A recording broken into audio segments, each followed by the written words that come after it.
Coming up, gunfire breaks out in a Fargo neighborhood. What police are telling us about the investigation.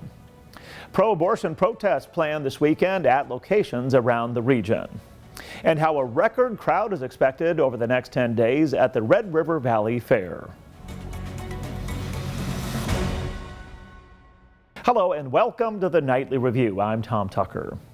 We begin with a look at tonight's headlines, then a conversation with the CEO of the Red River Valley Fair, talking about today's opening events at the fair, the big name acts taking the stage, and how they're aiming for record-breaking crowds this year. But first, a crime suspect is hospitalized tonight after he was shot by a Fargo police officer this morning. It happened just after 8 o'clock after officers were called to 34th Street Southwest and 15th Avenue for reports of a man down. When they arrived on scene, we're told they tried to stop a man who got into a stolen van and he tried to drive away. He was shot by an officer and crashed into a nearby garage. Two others in the car ran. One was caught and the other suspect is still on the loose. The suspect shot suffered serious injuries and was taken to an area hospital. Anyone with information in the case is asked to contact Fargo police. Police are also searching for a man who tried to steal from an ATM outside of Fargo Bank. Investigators say the man tried to pry into an outdoor ATM connected to the Town and Country Credit Union around 4 o'clock Thursday morning. He is now wanted for criminal mischief. A picture of the suspect is also posted online at WDAYRadioNow.com. Authorities have identified the man whose body was discovered floating in the Red River along the Moorhead shore on Wednesday. The man is identified as 35-year-old Emmanuel Chie. The Moorhead Police Department says he does not have a permanent address.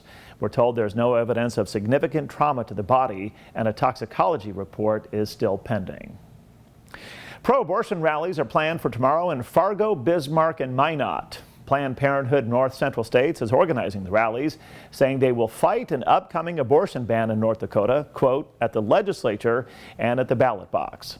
Other organizations involved in the rallies are ERA Now, Red River Women's Clinic, ACLU of North Dakota, the WIN Fund, North Dakota Women's Network, and Prairie Action North Dakota. The state's trigger law that bans abortion is set to take effect on July 28th. The Biological Sciences Department at North Dakota State is the recipient of a $1.4 million grant. The grant was awarded by the National Science Foundation this week. The funding will go towards student scholarships for low-income students pursuing undergraduate degrees in the biological sciences. Fargo Fire Chief Steve Dirksen says the number of calls for service in the city is rising sharply. We're halfway through the year and we're ahead of where we were last year, which is even ahead of where we were the year before. Oh boy. So our calls for service continue to rise. You know, as our community grows, the demands for services continue to rise accordingly, proportionately to the population growth. Dirksen says some of the strain on the department will be alleviated with the completion of the South Fargo Fire Station, which he says will bring more equipment and firefighters to the city, along with faster response times. Weather forecasters say a funnel cloud was spotted near Wahpeton Thursday. Witnesses on the ground say the storm system was about 2 to 3 miles wide. Sirens sounded in the city, but no official warnings were issued. The National Weather Service hasn't confirmed whether the funnel cloud produced a tornado. People living in Dilworth are making suggestions for proposed improvements to Highway 10. Apex Engineering Group held a meeting to listen to public input on Thursday. Apex is conducting a study of Highway 10 between 34th Street North and 60th Street North. Some suggestions include changing snow removal procedures, a request for turn lanes, and some other safety improvements. Dozens of North Dakota airports are receiving infrastructure grants. The grants total $8.5 million. Officials hope the money and resulting work done will allow for more capacity at the state's airports. The North Dakota Aeronautics Commission says demand for airline service is strong, but the number of available seats is still below pre-pandemic levels. And graffiti is becoming a bigger problem at Theodore Roosevelt National Park near Medora. Park officials say park visitors have etched names, initials, and dates into the wood of the Roosevelt cabin and say those markings can't be removed. Graffiti is also found on signs and posts. Vandalism of a national park is considered a federal crime. Well, if you haven't done so just yet, please take a moment to hit like and the bell button below to show your support for the Nightly Review. We aim to be the best source for news and information for you and others living in the FM Metro.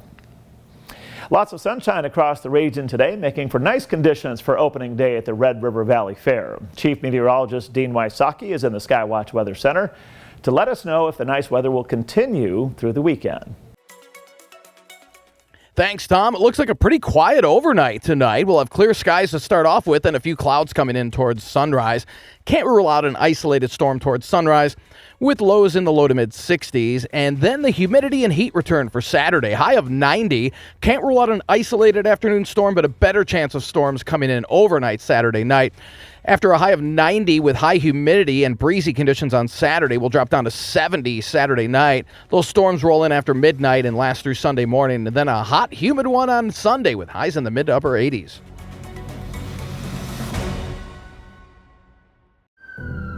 It could happen to you or someone you love.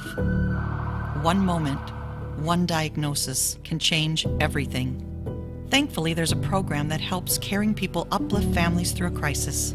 Lend a Hand Up, raising financial help and hope through community benefits and online campaigns. A program that boosts generosity so gifts go further. Lend a Hand Up helps you help your neighbors. Learn more and give at lendahandup.org.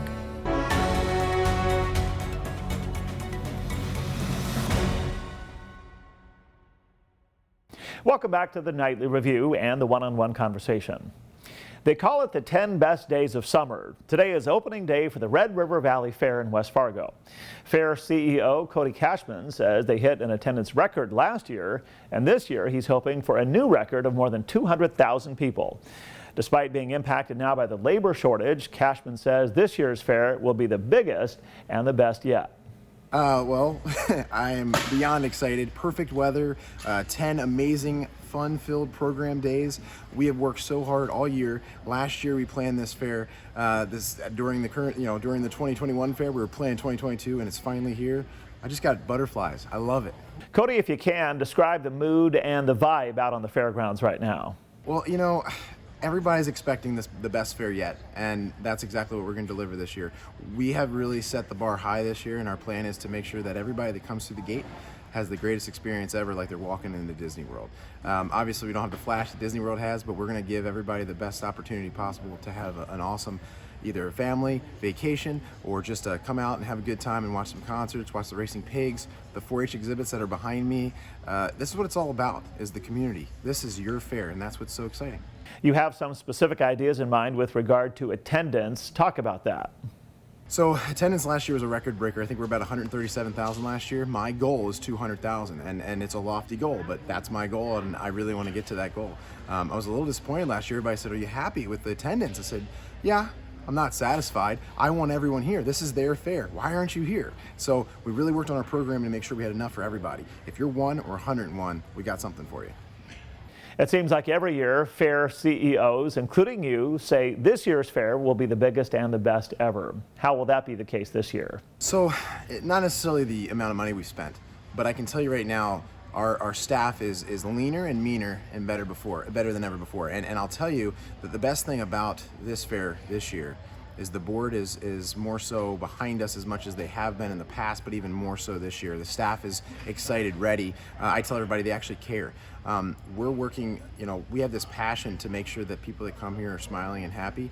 I think the program this year is better because, one, we have better acts, we have better free acts, and we have our entire midway is full, and you're going to see it.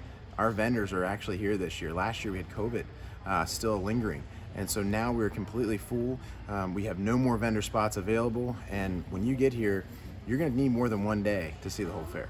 So what is it like for you to preside over the event and the fairgrounds as CEO? In some ways, you're kind of like a ringleader. I tell everybody I'm the mayor of the fair. For 10 days, I get to have a city here. In fact, if you think about it, at any given time during the fair, I have as many people on my property as Fargo does, or some of these other big cities in the state of North Dakota. So I like to tell everybody, for about 10 days, we're as big as anybody else in the state, and you know, we got trash just like everybody else. We got our own water. We got all these things going on, and it's incredible to see what we put off. I mean, we have our own police department for 10 days. It's unbelievable what we do in 10 days. We are literally moved a whole city here.